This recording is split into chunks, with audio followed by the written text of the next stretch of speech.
হচ্ছে। এটা নির্বাচন কমিশনের ব্যর্থতা। আচরণবিধির লঙ্ঘনের যে ইস্যুগুলো আছে সেগুলো আমরা বারবার জানিয়েছি, দফায় দফায় জানিয়েছি। নির্বাচন কমিশনার বলছেন হচ্ছে লিখিত কোনো অভিযোগ তার কাছে আসলে যায় না, আমরা বারবার ওনাকে জিজ্ঞেস করি। নির্বাচন কমিশনের দায়িত্ব এটা না যে বাবা তোমরা আসো আমার অফিসে গিয়ে যেটা জমা দাও। নির্বাচন কমিশনের দায়িত্ব হচ্ছে যখনই লঙ্ঘন হবে সেখানে কনসার্ন জানানো।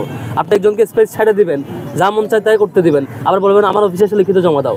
আপনার দায়িত্ব হচ্ছে যখনই যে কেউ লঙ্ঘন করবে তাকে ফোন দিয়ে তাকে কনসার্ন জানিয়ে এটা কমিয়ে নিয়ে আসা। আপনি যখন লিখিত অভিযোগের অপেক্ষায় থাকবেন তখন কম্পিটিশন হবে যে কার আগে কত বেশি লঙ্ঘন করতে পারে, সেই কম্পিটিশনে চলে যাবে। নির্বাচন কমিশনের দায়িত্ব এটা না।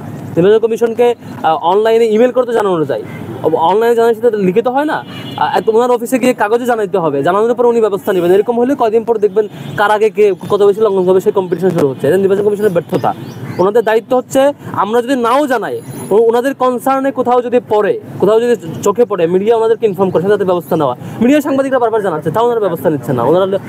আমরা ওনার অফিসে গিয়ে লিখিত অভিযোগ দেবো, সে ব্যবস্থা আমরা কিছু কিছু লিখিত অভিযোগ জানিয়েছি, সেটিও ব্যবস্থা নিয়েছে প্রায় 24 ঘন্টা পর, 48 ঘন্টা পরে ব্যবস্থা নিয়েছে। এই ধীরগতির অবস্থার মধ্য দিয়ে আমরা লক্ষ্য করছি এটা একপাক্ষিক আচরণ।